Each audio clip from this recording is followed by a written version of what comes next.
All right, hey guys, I'm here with Raul again, once again, for another update to Road to October. And I know we're about almost, 5 weeks out this Saturday? 5.5 weeks, yes. Yeah. So this Saturday will be 5 weeks out from the competition, and I got to give you guys an update on how things are going. I realize that a lot of the updates that I've done already have not really shown the work that I put in. So I got to bear some skin here and show you guys a little bit of what's going on. So Raul, we made some tweaks. We changed up a little bit about what we were doing from the last video.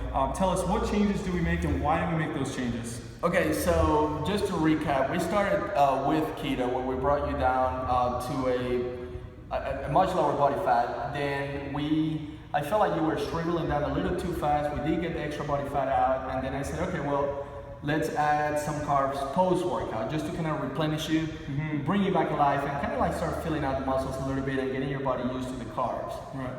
That was the last video. Now, between now and then, we've actually added carbs in 2 more meals.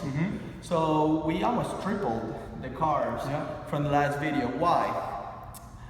2 things. One, I felt like he was getting a little too weak, very fatigued, energy was super low.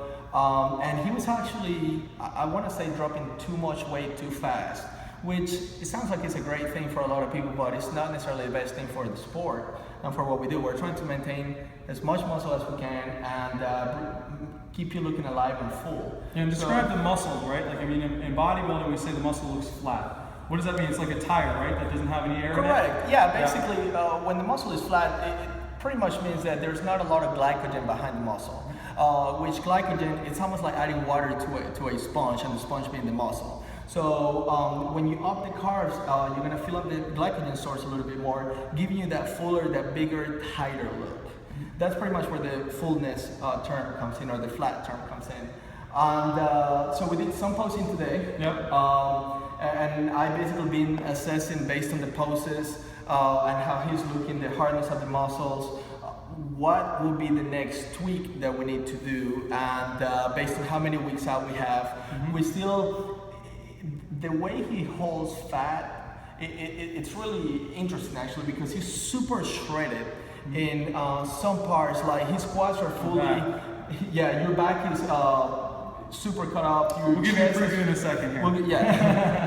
His chest has really good chest splits and striations going on, cross striations going on. His quads are fully diced. I mean, I don't think he's got, the skin on his quads is probably just like the skin on the back of his arms. And so we still gotta work a little bit on the lower ab fat and a little bit on the lower back. Other than that, it's just about putting more carbs in and starting to feed you again. Just to fill you out a bit more, put probably 5-6 pounds of water behind the muscle with nutrition, and then that'll give it that tighter look, paper thin, shrink wrapped look, which is basically what we aim for when we compete. So let's go through a couple poses then and see how we look here, right? So if we do the more of the classic physique kind of front double bi, right? So in this position, and here we just want to bring this arm up just a little bit and elbows back just a tad bit. So, and then you're looking, he's got really good physiology in the biceps. He will have a full bicep split, or a double bicep, what a lot of people call it. Chest fully striated. Let's try the side chest here. And you can see all the striations going on right here, which they'll be a lot more accentuated whenever we add more carbs in. You're gonna remember too, he's probably about 40% filled right now in terms of glycogen. Let's try tricep one, for example.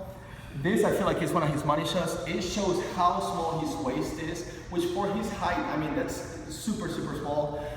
His triceps are killer, his shoulders are killer. He's got the chest going on. And this is probably one of his, my favorite poses of him, actually. Let's see if I can get his back on the right side. There you go. And you guys can see all the cuts going on. Bring yourself up just a little bit more. There you go. And you guys can see all the cuts going on here, the shoulder, the peaks you can see from the back. So we're moving. It's a great look that he's got going on. We actually trained back today, and you could see the cross striations on the traps. So right there, as you were even getting into it, you can see that if you look up a little bit more, you're gonna get those cuts right there. There you go. And once again, you can, I don't know if you can catch this on video, but there's a little bit of muscle flickering where you can see the individual muscle fibers actually going in and out. So Sounds good. Well, I think that's good for an update for you guys now. We're going to update you guys again in a couple weeks before the show. And then it's showtime, right? Oh yeah, then the fun begins. That's it. So. God bless you guys.